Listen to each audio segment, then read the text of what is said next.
सवाल ये है कि अगर आप हिंदू हैं तो ये आपकी अच्छाई नहीं है, अगर सामने वाला मुस्लिम है तो उसमें कोई कमी नहीं है।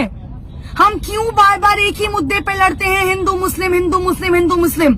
हमारे पास देश में और भी मुद्दे हैं। मैं भी हिंदू हूँ, मुझे इस बात का बहुत फक्र है कि मैं हिंदू हूँ, पर एट द सेम टाइम मुझे शर्म आती है खुद को हिंदू बताते हुए।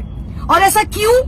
क्योंकि बार बार मेरे वो सो कॉल्ड हिंदू लोग जो मुसलमानों को नीचा दिखाने के लिए बार बार ऐसी हरकतें करते हैं जिससे ये कहने में शर्म आती है कि मैं एक हिंदू हूँ। अरे कैसे शर्म नहीं आएगी यार? हिजाब को लेकर आप लोग विरोध कर रहे हो। अगर लड़की पर्दे में है तो उसकी क्या गलती है? अगर लड़की छोटे कपड़े पहनते हैं तो यही वो लोग हैं जो सबसे पहले सवाल उठाते हैं कि लड़की ने छोटे कपड़े पहने थे इसलिए उसका रेप हुआ। लड़की अगर ब्रा या पैंटी में चलती है तो उसका रेप हुआ। अगर लड़की हिजाब में चलती है तो आप लोगों को इस बात से क्यों तकलीफ है? क्यों तकलीफ है आखिर इस बात से? यार उन्हें सिखाया यही गया है, उनके धन में ये चीज अपनाई गई है। अगर उस लड़की को हिजाब पहनने से दिक्कत नहीं है तो ये हिंदूवादी खुद को बताने वाले, राम भक्त बोलने वाले, अरे तुम्हें किसने हक दिया है एक लड़की पर ये इस तरह से पूरी भीड़ इकट्ठा करके एक लड़की को डराने का? लड़की मैं भी हूं और फक्र के साथ उस लड़की होने का प्राउड करती हूँ कि उस लड़की ने इतनी भीड़ में जो साहस और हिम्मत दिखाई है। सैल्यूट है उस लड़की को यार। तुम उस हर लड़की के लिए इंस्पिरेशन हो जो लड़की सामने आने से, बात करने से डरती है। अरे तुम खुद को राम भक्त बताते हो, शर्म आनी चाहिए तुम्हें। अरे काई के राम भक्त हो यार तुम? केवल रोड पर श्री राम के नारे लगाने से, हिंदू काटे जाने से, मुस्लिम काटे जाएंगे, राम राम चिल्लाएंगे जैसे नारे लगाने से तुम हिंदू और राम भक्त हो जाओगे? Seriously? Are you kidding? No bro no, नहीं होने वाले आप राम भक्त।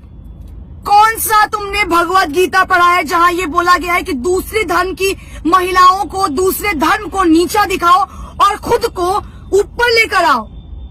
तुम्हारे माँ बाप ने तुम्हें शायद यही सिखाया होगा कि अपना धर्म अपना है और दूसरों का धर्म नीचा है। यही सिखाया ना तुम्हें?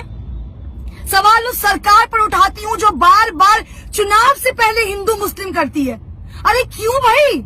रोजगार के मुद्दे पर आके लड़ो ना चुनाव। क्यों तुम्हारा चुनाव से पहले ये हिजाब, ये हिंदू मुस्लिम, ये नारे तुम्हें तकलीफ देते हैं? क्यों देते हैं? अगर 100 की भीड़ में वो बंदा जय श्री राम के नारे लगा सकते हैं तो ये एक लड़की खड़े होकर अल्लाह अकबर क्यों नहीं कर सकती है?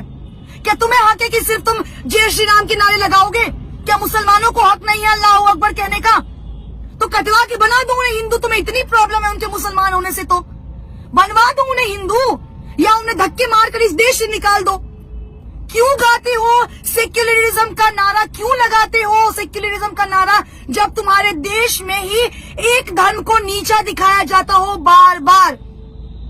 कहाँ है वो भाजपा के नेता? हमारे भाजपा के जो नेता हैं कर्नाटक के सीएम, क्यों चुप्पी साधे बैठे हैं? अब महिलाओं की सुरक्षा नहीं याद आई, अब महिलाएं नहीं याद आई, अब आपकी सरकार सबका साथ सबका विकास पर बात नहीं करेगी। किस बात का डर सता रहा है आपको? जवाब दीजिए ना। कहाँ है स्मृति ईरानी? कहाँ है मीनाक्षी लेखी? कहाँ है निर्मला सीतारमण जो राहुल गांधी पर एक सवाल खड़ा करने में पीछे नहीं हटती हैं? अपनी इज्जत अपनी और दूसरों की इज्जत नहीं है क्या? अरे बात कीजिए ना हिंदू मुस्लिम पर। क्यों नहीं आके सामने से हिंदू मुस्लिम करते हैं? क्यों हर बार चुनाव से पहले उन गुंडों को छोड़ देते हैं जो आपका काम करते हैं? इतना ही शौक है ना लड़ने का तो सामने आकर लड़िए ना। क्यों पीठ पीछे वार करते हैं? किस बात का खौफ है? भाजपा के अंधभक्त तो वैसे ही सीना ताने खड़े रहते हैं। महिलाएं सुरक्षित है। मैं चुनावी दौरा कर रही हूँ, आप लोग मानेंगे नहीं, इतने अंधभक्तों से टकराई जो कहते हैं आप यहाँ खड़ी है ना तो आप यहाँ सुरक्षित है। ये है सुरक्षित, ये है सुरक्षा, ये है तुम्हारा सुरक्षित राज्य, तुम्हारा शहर, तुम्हारा देश, जहाँ हिजाब पे तुम सवाल उठा रहे हो, हिजाब पहनने पे सवाल उठा रहे हो, लड़की के शॉर्ट्स पहनने पर भी तुम ही सवाल उठाते हो, लड़की के हिजाब पहनने पे भी तुम ही सवाल उठाते हो। तुम्हें कौन हक दे रहा है यार? हक तुम्हें किसने दिया है? संविधान में तो ये हक लिखा नहीं है कि किसी रिलीजन को छोटा दिखाओ, किसी लड़की को नीचा दिखाओ, किसी धर्म को नीचा दिखाओ। तुम्हें राइट दिया है उस सरकार ने जिसको तुम वोट दे रहे हो। तुम्हारे पे बंदूक चला के सरकार सत्ता में आ रही है, और ये सरकार तब तक इस नीचपन पे आएगी जब तक तुम जैसे अंधभक्त उनका साथ देते रहोगे और हिंदू मुस्लिम करते रहोगे। आज तो केवल हिजाब